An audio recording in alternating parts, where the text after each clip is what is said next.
এক গ্রামে ছিল এক পুরাতন জমিদার বাড়ি।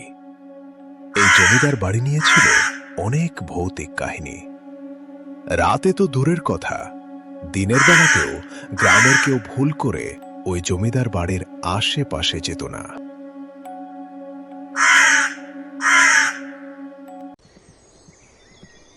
এই গ্রামের দুই বন্ধু দিলু আর মিলু।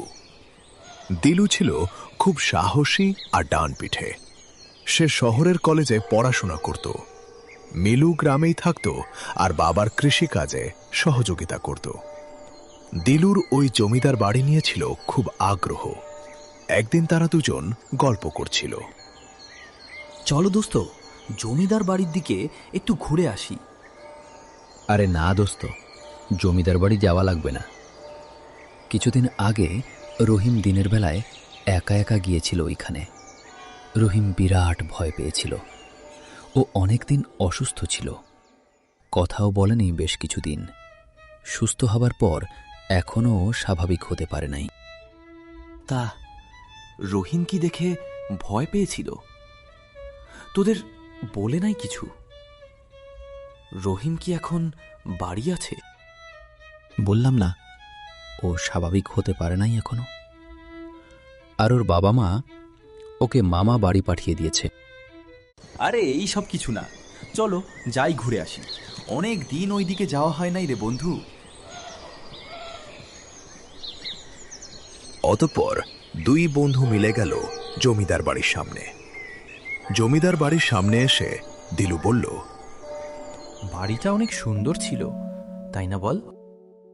সুন্দর ছিল, এখন আর সুন্দর নাই।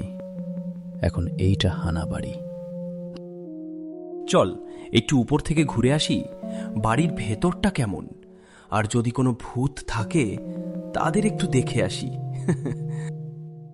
আরে না, আমি যাব না, তোরও যাওয়া লাগবে না। তুই তো পড়াশোনা জানা ছেলে, তুইও ভূত প্রেত বিশ্বাস করিস? তুই থাম, শহরে থেকে খুব সাহস বেড়েছে তোর। তুই মনে হয় কোনো ঘটনা জানিস না। আমি জানি অনেক কিছু, কিন্তু এই সবই যে নিছক গল্প, সেইটা আমি প্রমাণ করব। কোনো কিছু প্রমাণ করা লাগবে না তোমার। এখন চল ফিরে যাই দোস্ত।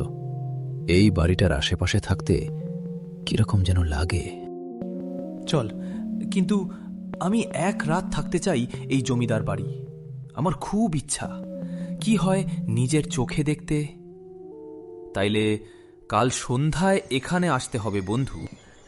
মিলু আপাতত হাফ ছেড়ে বাঁচল। তারপর পরদিন সন্ধ্যায় আবার এখানে আসবে বলে দিলু আর মিলু একসাথে বাড়ির দিকে ফিরে গেল।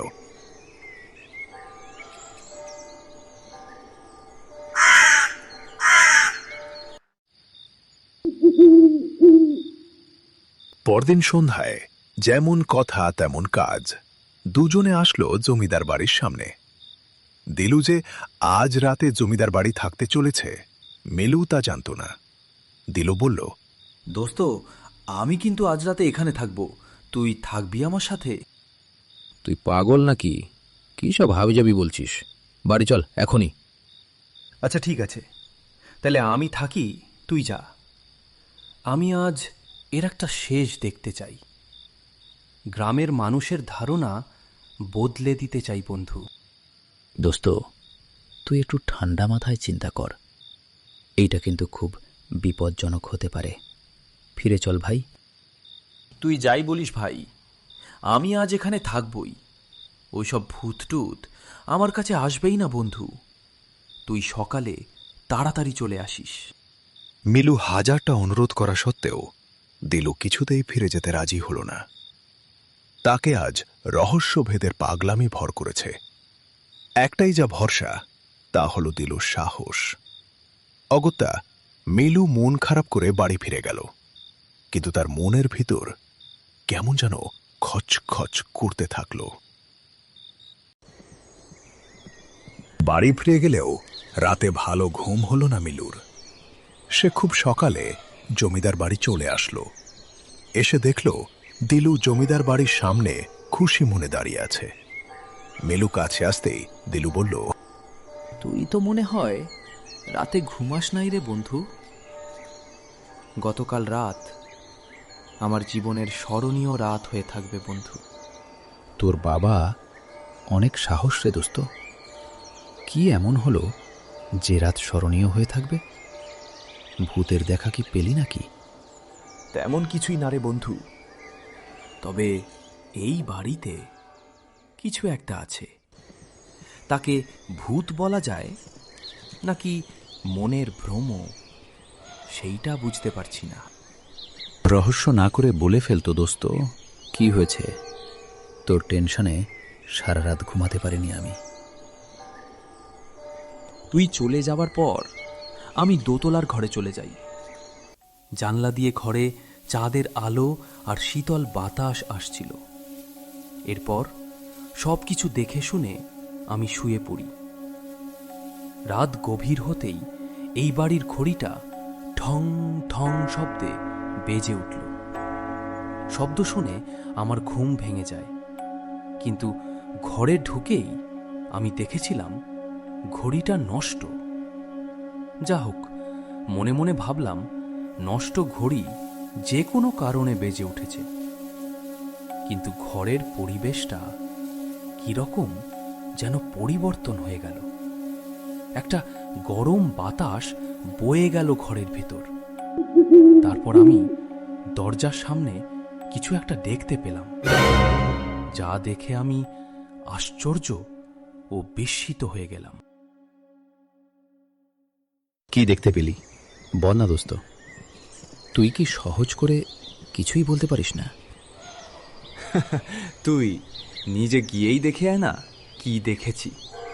দেখলে অনেক মজা পাবি। তুই যা, আমি ফ্রেশ হয়ে আসছি।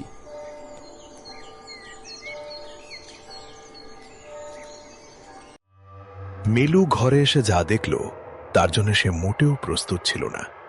সে দেখল ঘরে খাটের উপর দিলুর নিথর দেহ পড়ে আছে।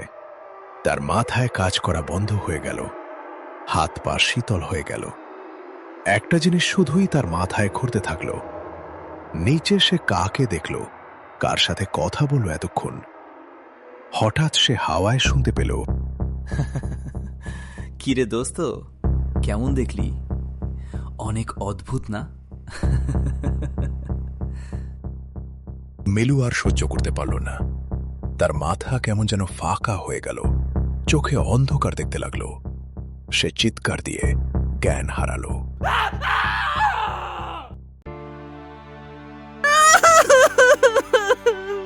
মিলুর চিৎকার শুনে গ্রামবাসী ছুটে আসলো।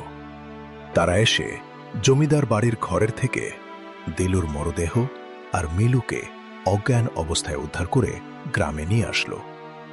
গ্রামে আসার পর মিলুর জ্ঞান ফিরে আসলে সে শুধু কাঁদতে থাকলো আর বলতে থাকলো, তুই আমার কথা কেন শুনলি না রে বন্ধু? আজ যদি আমার কথা শুনতি তাইলে তোর এই অবস্থা হতো না রে দোস্ত।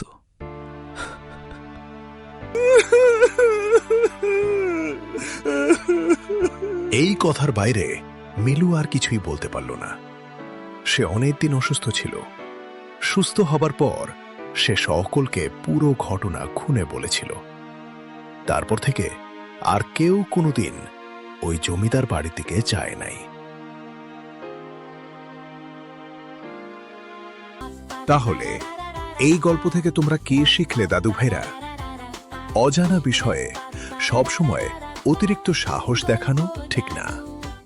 আর গল্পটি তোমাদের ভালো লাগলে লাইক, কমেন্ট করো আর চ্যানেলটিকে সাবস্ক্রাইব করে দিও। তোমরা সবাই ভালো থেকো। আবার দেখা হবে পরবর্তী গল্পে।